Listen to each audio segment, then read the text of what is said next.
Hello and welcome to Business Talk TV with me, Greg Wright. We're delighted to be joined in the studio today by Craig Such, the Managing Director of Azzure IT, a fast-growing technology business based in Yorkshire.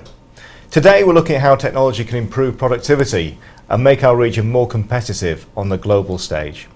Craig, thank you for joining us. No, thanks for the opportunity, Greg.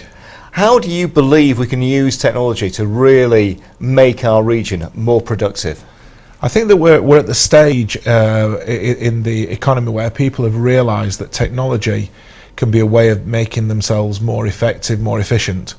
And digital transformation is a way of businesses changing the way that they think.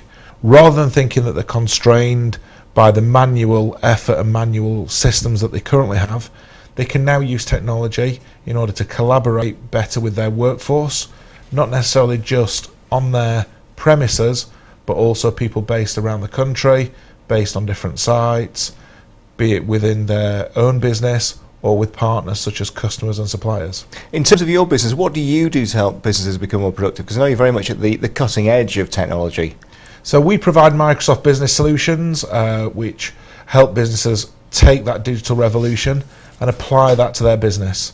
So this will range right the way from them receiving an inquiry from a customer for their products or services, right the way through to understanding how they can quote for that, providing customers a timely response for quoting for the product, taking the order for the products or services, then take it right the way through any manufacturing, distribution or service process, right the way through to invoicing and billing. Do you believe we have a cluster of expertise in technology in Yorkshire? Because there's a lot of competition. I mean, people think about London and the South East as sort of the natural home of technology, but do you believe that Yorkshire is punching hard to make sure it gets a share of the market space? I think Yorkshire is really coming up as a technology centre of excellence for the UK.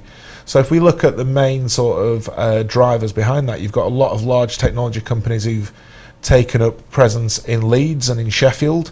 You only have to look at some of the key names such as Google.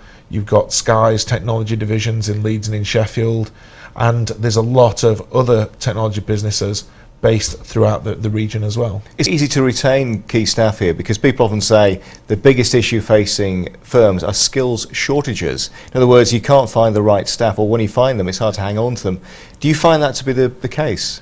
I think that in most sectors these days, trying to retain talented staff is always going to be a challenge, and that's something that all of us have to be focused on. First of all, acquiring the right talent and then retaining them. We focus on two different types of talent that we want to acquire. First of all, experienced talent who've already been out there in our industry, in our sector, but then we also bring through graduates and apprentices through our graduate and apprentice academy program. So we want to bring through our own people that we grow. With regards to retaining staff, I think within Yorkshire we've got a lot to offer. We've got some really great places for people to live. Cost of living isn't as expensive as in central London, but you've also got a lot of other things to offer as well, such as career progression, and other benefits that go along with that. It's easy for fast-growing firms in the technology sector to get the funding they need to be able to grow.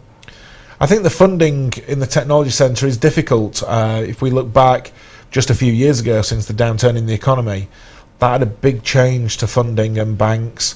The banks are very reluctant to lend. As the MD and founder of a fast-growing business, we never got any funding when we set up in 2011. We've still struggled with any kind of funding from the banks. Which seems incredible because you're a success story. I mean, you won the fastest 50 in your category last year for the Yorkshire Post and Ward Hadaway. And so you're an award-winning business, but you still found it hard to get the cash. That's right. The banks are still cautious. So even though we had a very proven track record, we've been profitable since we were formed. We've got a very strong business. We've got good cash reserves. The banks are still very cautious. And recently we've been successful in securing grant funding under the Regional Growth Fund a few years ago, so that was a great achievement. And just in December this year we gained an investment from the Northern Powerhouse Fund, which is funded by the British Business Bank. Do you think there are enough funds like that? I mean, one of the big issues is actually finding the right investors. I mean, do you think there are enough people actually there willing to invest at the moment?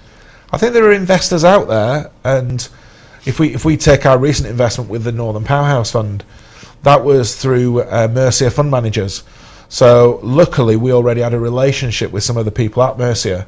But if we hadn't, then trying to find how we access that funding isn't really easily accessible. You've got to know where to look. And there's a lot of things out there with regards funding which can be misleading. So you will follow a trail to gain funding, only to find that what you're told is the funding that's available is very minimal. Well, that's only down to the people that you're talking to and what they're able to offer. There's nowhere where you can easily go to get a full list of all the different funding options available to you.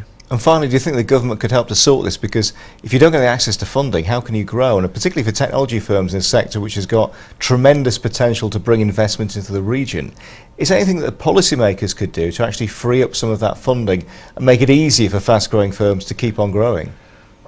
I would totally agree with that. I think that the government could invest that money in providing centralised resources, especially for small, medium-sized businesses, because a lot of these businesses don't have time to go out and research lots of different avenues. So what they will do is they will look at the avenues that are available to them, or ones that they find themselves, and that's when they find that they're only getting part of what's available. If the government were to fund centrally managed funding sort of hubs or portals, then I think that could offer a lot more growth to fast growth businesses. Craig Such, thank you for joining us. Thanks very much.